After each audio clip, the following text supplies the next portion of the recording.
Apa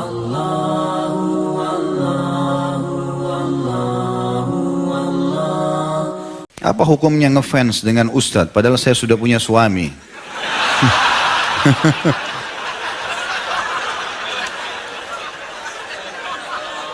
Ini perlu dirincikan, ngefans apa dulu? Kalau yang dimaksud adalah kajiannya, kajian penyampaian ilmunya, nggak ada masalah. Tapi kalau fisiknya jangan. Nggak boleh. Semua muslimah kalau sudah menikah, suamiku adalah rajaku. Sudah selesai. Nggak ada lagi, haram, tidak ada poliandri. Ya, nggak ada. Hah? Tidak boleh. Ya. Kalau cuma pelajaran yang disampaikan, nggak ada masalah. Ya, ilmunya itu nggak ada masalah. Mungkin penampilan lalu kemudian berharap suaminya bisa, itu mungkin umum. Tapi kalau sudah menyukai, akhirnya beralih sukanya dari suami kepada orang lain, ini nggak boleh. Hukumnya haram dalam Islam, tidak boleh sama sekali. Karena tidak ada poliandri kan gitu. Kalau poligami boleh laki-laki. Ya, pembelaan kepada sama jenis saya. Masa lalu saya kelam, ahli maksiat, tidak pernah sholat, dan hobi dugem. Saya juga mantan pekerja bank. Ingin saya tanyakan, apakah saya harus taubat nasuha atau taubat biasa saja? Tidak ada taubat biasa, harus nasuha. Bagaimana caranya taubat biasa ini? Apalagi antum masya Allah tidak sholat, hobi dugem ini segala macam. Ya. Nasuha artinya serius. Ya, betul meninggalkan, sudah kita jelaskan tadi. Jadi harus taubat nasuha. Yang kedua, apakah harus sholat taubat dan mandi taubat? Kalau mandi saya tidak tahu. Ya. Yang saya tahu ada sholat iya.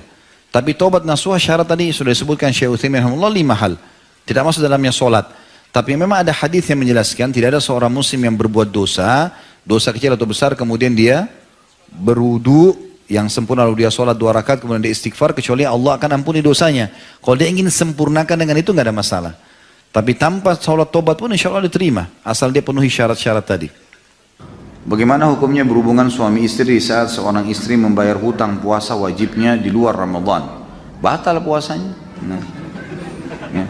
Sabarlah, ini suaminya. Masa nggak bisa sabar nih? Kalau setiap istrinya bayar utang Ramadan diganggu kan kesian. Kapan bayar utangnya? Ya nggak Pak Yoyo? Nah, iya, harusnya begitu. Jadi kalau istri lagi puasa pulangnya habis maghrib.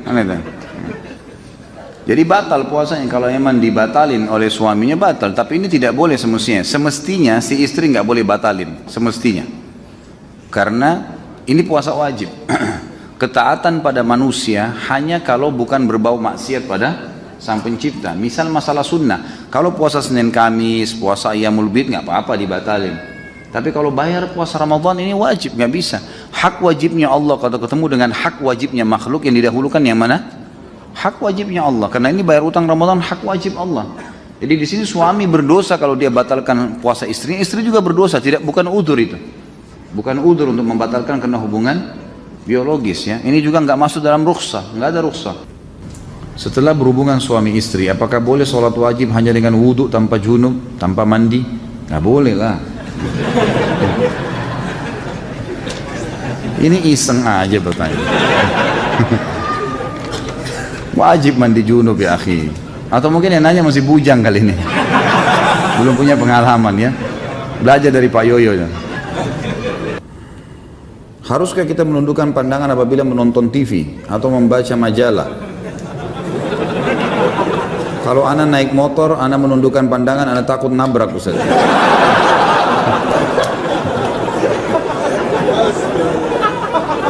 Ini nggak tahu, memang nggak paham bertanya atau iseng bertanya. Ya akhi, kalau lagi naik motor lihat jalanan, ya, lihat setir, tabraklah. Saya juga naik motor gitu kan. Artinya menurunkan pandangan dari yang dilarang, kan gitu. Menurunkan pandangan, lihat lawan jenis, itu menurunkan pandangan. Tapi kalau lihat jalanan, lihat pohon, lihat isyarat lampu merahnya, jangan turunkan pandangan. Apa hubungannya? Menundukkan pandangan dari yang diharamkan saja.